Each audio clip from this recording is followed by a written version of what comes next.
En 1682 fue terminado el palacio por Luis XIV. Este palacio sería hecho para separar a la nobleza de la pobreza en París. Este palacio se construye en Versalles y a la gente se le deja en París. En 1770 el nieto Luis Café usaría este palacio para casarse. Luis Café sería el próximo rey, pero no era muy contemplado de esta manera, ya que él era un típico gordo que no sabía ni qué pedo, holgazán, no sabía nada. Se casa con una joven de la familia de Austria, María Antonieta. Esta boda representaría una tregua entre Austria y Francia. El reino quería un heredero, pero este príncipe no estaba interesado en ella, ni tampoco se notaba que podría con el reino. Luis XVI trasciende y se hace rey, pero él no está seguro. El rey y su esposa se acercan a la Universidad Louis en París.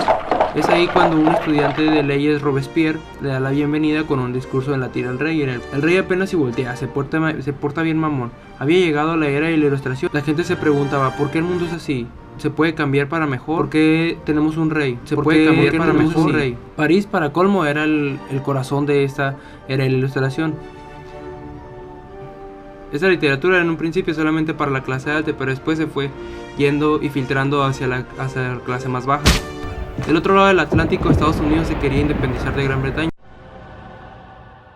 The red capes are coming. The red capes are coming. El rey Luis quería vengar las derrotas de su abuelo. Luis aportó comida, dinero, ejército a la causa de los gringos, pero eso fue la crisis financiera para Francia. Mientras la reina gastaba en sus pendejadas como comida, en la casa, en moda, en puras estupideces, Madame Déficit se le llamó a la reina porque contrajo un chingo de deudas. El pueblo empezaba a pensar que era impotente, el cual no daba un heredero al rey. En los medios empezó a hacer burlas hacia el rey porque no podía tener bebés. Le empezó a decir Gatorade, Jotillo, vales verga, porque no puedes hacer eso, no le puedes dar una reina. Al igual que la reina se le decía putilla, que porque estás bien acabada, guanga, chirria. Pero todo era porque el rey no se sentía bien, el cual era ya que el rey tenía una fimosis que tenían que operarle.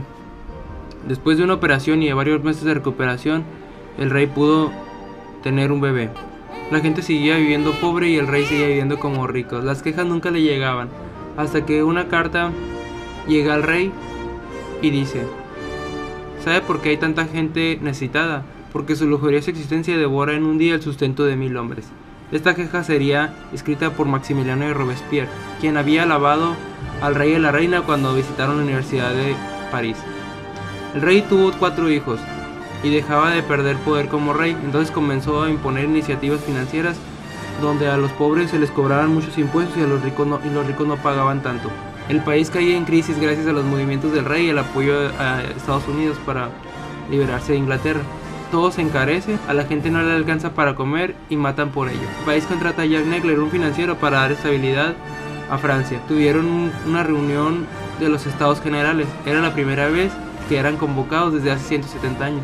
Francia estaba dividido en 3 estados. El clero y la nobleza conformaban el 3% y todos los demás personas conformaban el 97%. 4 de mayo de 1789, Maximiliano llega como diputado representando al tercer estado. Robespierre pide que los 2 estados primeros paguen impuestos igual que el tercero. 20 de junio de 1789, los diputados se dan cuenta que los otros 2 estados no quieren que ellos estén ahí en el Congreso. Entonces los diputados del pueblo se unen en la cancha de tenis que se encontraba a un lado y prometen que ellos serán la voz y el poder del pueblo. Este se convierte en la Asamblea Nacional, pero no sería tan fácil quitarle palabra al rey. No iba a ser como que el rey daría accesibilidad tan fácil a que el pueblo tomara palabra. A comienzos de julio, 30.000 tropas reales se ponen en París para defenderse del pueblo.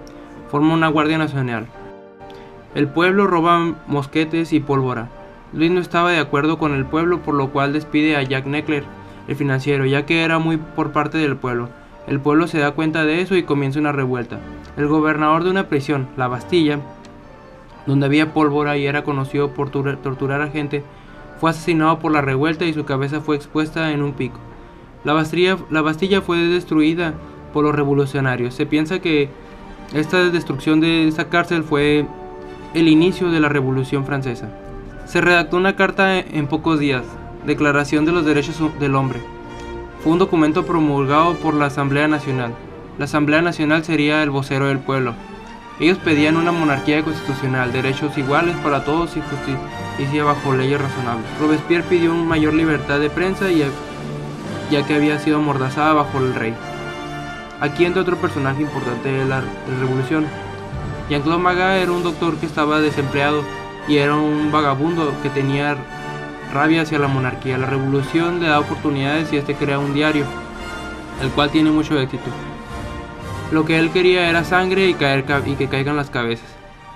El 2 de octubre este cabrón se pasa de verga en 1789 escribiendo que el rey ofreció una fiesta en Versalles y que había pisoteado la bandera francesa.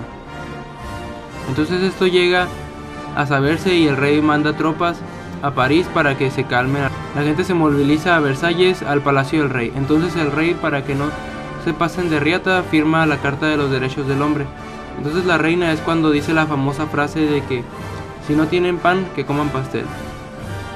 De hecho no se sabe si fue cierto. Entonces a la mañana ya habían 20,000 personas acampando fuera del palacio, la cual la carta que firmó el rey no las detuvo. Pedían que la pareja se mudara a París, pero estos vergas no contestaban y entonces entran a matar y buscar a la reina. Esta se esconde con el rey. Pensaban que si estaban los reyes más cerca de la gente, ellos podrían hacer caso a sus peticiones. 60,000 personas salen del palacio con un carruaje con maíz hacia París. La pareja regresa a París, ahí la pareja son trabajadores del pueblo prácticamente. En mayo de 1791, 2 años después de la mudanza, el rey ha firmado un chingo de cosas, peticiones y todo, el cual él se da cuenta de que él está perdiendo el poder. Entonces este cabrón dice que verga, yo también quiero ser rey, no mamen, chingue su madre. Entonces decide que debe ganar poder otra vez, consiguiendo un ejército de otro país aliado. El 21 de julio de 1791 trata de buscar un ejército extranjero y trata de escapar. Se encontraban cerca de la frontera de Austria cuando lo regresan y lo devuelven a París. Por tratar de escapar, se convierte en traidor. La familia real se convierte en enemigos de la revolución. El poder pasa de Luis a los revolucionarios de la asamblea. A Luis lo meten al bote. Piden el fin a la esclavitud y el final a la pena de muerte de maneras bien culeras. Ya que la decapitación era para ricos, querían que el castigo fuera igual para todos. Entonces, Joseph Ignace Guillotin inventa la guillotina. Magat anuncia la guillotina. La asamblea tiene miedo de la contrarrevolución de los enemigos vecinos como son Austria. Entonces, en abril de 1792 la asamblea le declara la guerra a Austria. Los reyes prisioneros tenían doble cara, estaban con los dos lados.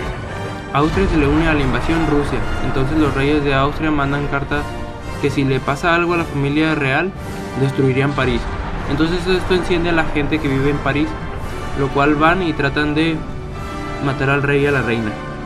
La guillotina fue bautizada con los guardias de Luis. Robespierre opta porque se use con el rey, ya que había sido traicionero y había muchos que se iban a prisión por traidores. Danton, amigo de Robespierre, ministro de Justicia y otro personaje importante de la revolución, inspira a muchos a unirse al frente de la invasión.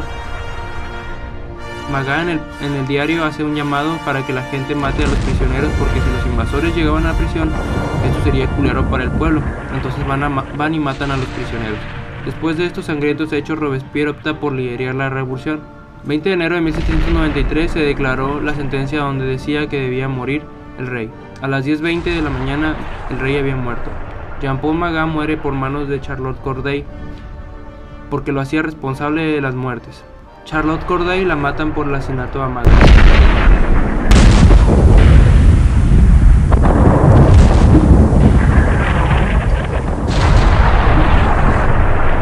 Había comenzado la era del terror. A la esposa del rey la pusieron en prisión y a los hijos lo torturaron para que olvidaran que habían sido de la realeza. El 15 de octubre es llevada a juicio y llevaría el mismo final que su esposo. Septiembre de 1793, Francia estaba siendo destruida por Gran Bretaña, Austria y Rusia. A cualquier sospecha de traición se le mandaba a la guillotina. Ya no existía la realeza, solo existía la república. Jacques-René Évêque fue un revolucionario que estaba en contra de la cristianización. Incluso se empezó a decir que Magat era el nuevo dios, Marat le llamaron. Los calendarios y los años empezaron a cambiar. Jacques Rene empezó con la discriminación. En la ciudad de Lyon los contrarrevolucionarios mataban revolucionarios. En París la guillotina caía cada vez más rápido. Mientras tanto, en la frontera Napoleón llevaba a la revolución a la victoria y hacía que los británicos salieran de Toulon. Robespierre estaba en la cima del poder. Acabó con los enemigos de la revolución. La era del terror estaba en su máxima expresión. En 1794 Danton planeaba que era necesario nuevas bases para el gobierno, que Robespierre se estaba pasando de verga queriendo matar a todos. Robespierre dijo que aún no se podía y vio eso como una traición. Puso de prisioneros a los dantonistas. Entonces Robespierre mata a los dantonistas y a Danton. Danton exclama que lo único que se reprocha es no morir antes que este pendejo. Robespierre se estaba empezando a pasar de verga.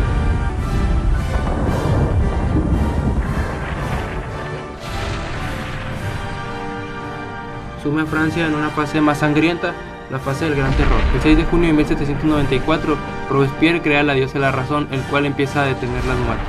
La gente comienza a creer que Robespierre se estaba volviendo loco. El 27 de junio, Robespierre presenta un discurso donde presenta una lista de nuevos traicioneros, pero no lo darían aún. Todo el mundo temía a esa lista, entonces ordenan que lo arresten. Al otro día Robespierre ya sabía que lo iban a arrestar, el cual él y sus aliados estaban juntos en una oficina. Ellos tratan de suicidarse.